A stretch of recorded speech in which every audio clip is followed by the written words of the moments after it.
होईपर्यंत सगळीकडे चित्र क्लिअर झालं. मध्ये वीकेंड असल्यामुळे 0 आवरमध्ये निकालानंतर आज आपली पहिल्यांदाच भेट होतीये. त्यामुळे आज आपण या 29 महापालिकांपैकी सगळ्यात इंटरेस्टिंग अशा 8 निकालांचं विश्लेषण करणार आहोत आणि त्यासाठी 0 आवरच्या या विशेष भागात मी पूर्वी भावे तुमचं स्वागत करते. आता तुम्ही म्हणाल की मी 8च महापालिका का निवडल्या आहेत? निवडणूक तर 29 शहरात झाली होती. याचं कारण असं आहे की या 8 शहरांमधल्या मतदारांनी कोणत्याही एका पक्षाला स्पष्ट बहुमत दिलेलं नाहीये. म्हणजे बघायला गेलं तर युती किंवा आघाडीला बहुमत आहे, पण कुण्या एकाच पक्षाने जादुई आकडा पार केलेला नाहीये आणि त्यामुळे आता राजकीय बाजारामध्ये प्रचंड तेजी आहे. आकड्यांची जुळवाजुळव, नेत्यांची मोर्चे बांधणी, पडद्यामागे हालचाली, गुप्त भेटीगाठी आणि बेरीज वजाबाकीचं राजकारण, या घोडे बाजाराचं एक वैशिष्ट्य असतं. मतदारसंघाचा आकार जितका छोटा तितका घोडे बाजार मोठा. त्यामुळे नगरपालिका आणि महानगरपालिकांमध्ये जोडतोड करणं जास्त सोपं असतं. जनतेला आश्वासनं आणि आमिषं तर दाखवून झालेली आहेत. आता वेळ आलेली आहे निवडून आलेल्या नगरसेवकांना आश्वासन देण्याची आणि सगळ्याच पक्षांची यासाठी चढाओढ सुरू आहे.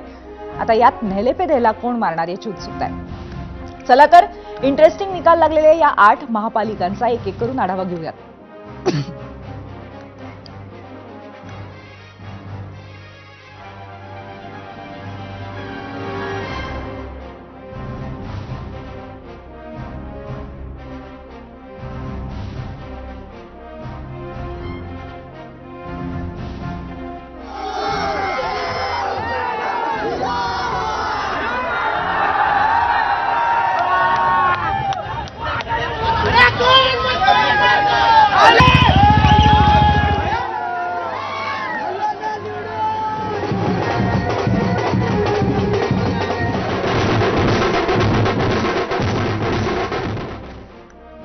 सुरुवात करूयात राज्यातलं सगळ्यात मोठं बॅटल ग्राउंड अर्थात राजधानी मुंबईतून. 25 वर्षापेक्षा जास्त काळ मुंबईमध्ये शिवसेनेची सत्ता होती, कधी स्वबळावर कधी भाजपसोबत. गेल्या काही वर्षात राज्याच्या राजकारणानं मोठी वळणं घेतली आणि त्याचा परिणाम यावेळी महापालिका निकालांवरती होणार होता आणि तसाच तो झालाही. तब्बल 74 कोटी रुपयांचा अर्थसंकल्प असलेल्या तब्बल 74,000 कोटी रुपयांचा अर्थसंकल्प असलेल्या मुंबई महापालिकेत तब्बल अर्ध्या शतकानं सत्तांतर होणार आहे.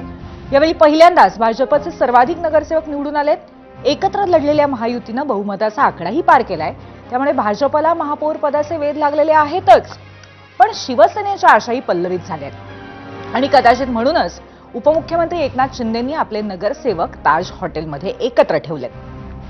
मुंबईमध्ये नेमकं काय घडतंय हे पाहण्याआधी आपण एक नजर टाकूयात निकालाच्या आकडेवारीवर. त्यासाठी जाऊयात मीडिया सेंटरला.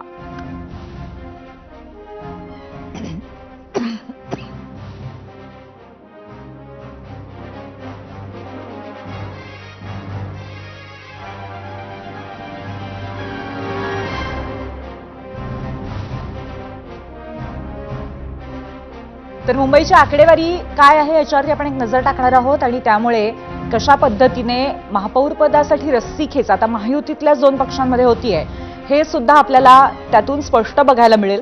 कारण भाजपकडे आकडेवारी असली तरी सुद्धा स्पष्ट बहुमताची आकडेवारी नाही आहे. ते शिंदेंच्या शिवसेनेच्या बरोबर असलेल्या युतीवरती या महापौर पदासाठी अवलंबून असणार आहेत.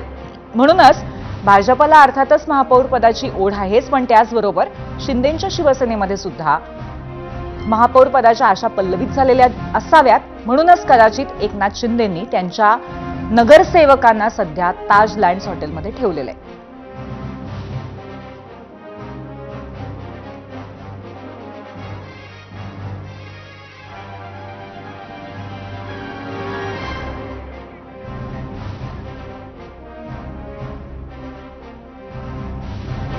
आणि ही आकडेवारी काय आहे आपण पाहूयात मीडिया सेंटरला.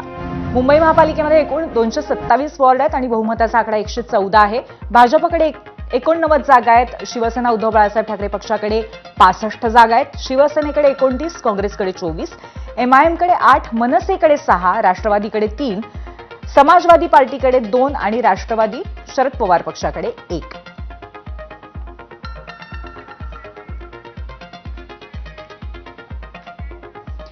आणि याच आकडेवारीवरती आधारित प्रश्न आम्ही आज 0 आवरमध्ये विचारलाय. हा प्रश्न पाहण्यासाठी जाऊयात आमच्या पोल सेंटर.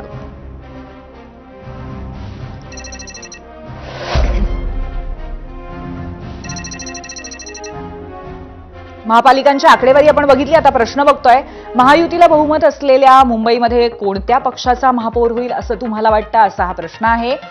भाजप शिवसेना का ठाकरेंची शिवसेना?